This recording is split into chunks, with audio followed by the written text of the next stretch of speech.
केंद्र सरकार ने समलैंगिक विवाह को कानूनी मान्यता देने की मांग का विरोध किया है। सुप्रीम कोर्ट में दाखिल हलफनामे में केंद्र ने कहा है कि ऐसा करना भारत की सामाजिक मान्यताओं और पारिवारिक व्यवस्था के खिलाफ होगा। लेकिन गौर करने वाली बात यह है कि न्यायालय पहले ही समलैंगिकता को अपराध के दायरे से बाहर रख चुका है। देखिए इस रिपोर्ट में।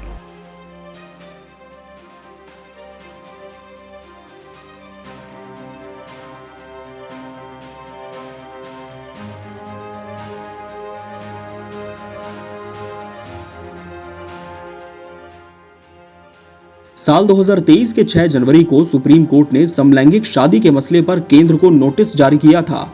साथ ही अलग अलग हाई कोर्ट में लंबित याचिकाओं को अपने पास ट्रांसफर करा लिया था। अब केंद्र सरकार ने सुप्रीम कोर्ट में समलैंगिक विवाह को मान्यता देने वाली याचिका पर हलफनामा दाखिल कर दिया है। केंद्र सरकार ने समलैंगिक विवाह को मान्यता दिए जाने का विरोध किया। केंद्र का कहना है कि समान सेक्स संबंध की तुलना भारतीय परिवार की पति पत्नी से पैदा हुए बच्चों के कॉन्सेप्ट से नहीं की जा सकती। विवाह की धारणा विपरीत सेक्स के मेल को मानती है। केंद्र ने कहा कि प्रारंभ में ही विवाह की धारणा अनिवार्य रूप से विपरीत सेक्स के दो व्यक्तियों के बीच एक मिलन को मानती है।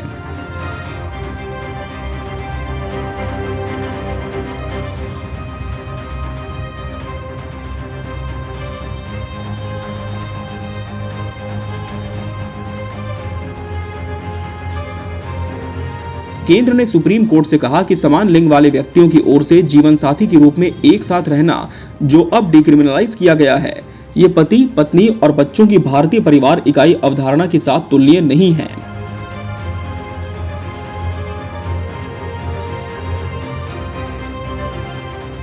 उच्चतम न्यायालय ने दिल्ली उच्च न्यायालय सहित देश के सभी उच्च न्यायालयों में लंबित समलैंगिक विवाह से जुड़ी याचिकाओं को एक साथ संबद्ध करते हुए अपने पास स्थानांतरित कर लिया था। न्यायालय ने कहा कि केंद्र की ओर से पेश हो रहे वकील और याचिका दायर करने वालों की अधिवक्ता अरुंधति काटजू साथ मिलकर सभी लिखित सूचनाओं, दस्तावेजों और पुराने उदाहरणों को एकत्र करें, जिनके आधार पर सुनवाई आगे बढ़ेगी। पीठ ने 6 जनवरी के अपने आदेश में कहा था कि शिकायतों की सॉफ्ट कॉपी पक्षकार आपस में साझा करें और उसे अदालत को भी उपलब्ध कराया जाए।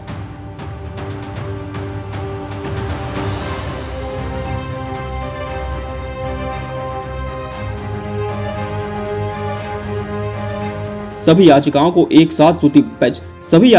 एक साथ सूचीबद्ध किया जाए और मामलों में निर्देश के लिए 13 मार्च 2023 की तारीख तय की जाए। विभिन्न याचिकाकर्ताओं के अधिवक्ताओं ने पीठ से अनुरोध किया था कि वो इस मामले में आधिकारिक फैसले के लिए सभी मामलों को अपने पास स्थानांतरित करें और केंद्र भी अपना जवाब उच्चतम न्यायालय में ही दे। न्यायालय ने समलैंगिक विवाह को मान्यता देने का अनुरोध करने वाली दिल्ली उच्च न्यायालय में लंबित 2 याचिकाओं को अपने पास स्थानांतरित करने के संबंध में 14 दिसंबर 2022 को केंद्र सरकार से जवाब मांगा था।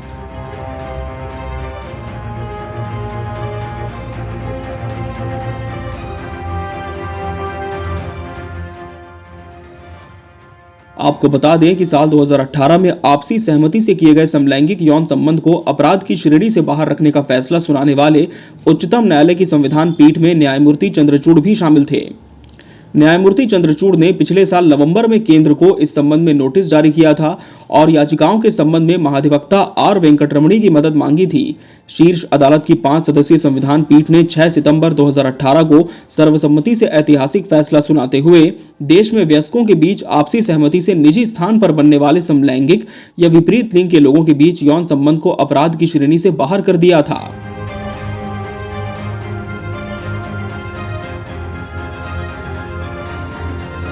अब केंद्र ने कहा है कि समलैंगिक वयस्कों के बीच सहमति से बने शारीरिक संबंध को अपराध न मानना और उनकी शादी को कानूनी दर्जा देना 2 अलग अलग चीजें हैं।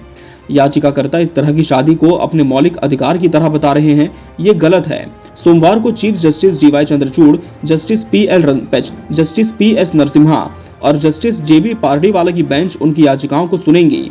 ये बेंच आगे होने वाली विस्तृत सुनवाई की रूपरेखा तय कर सकती है।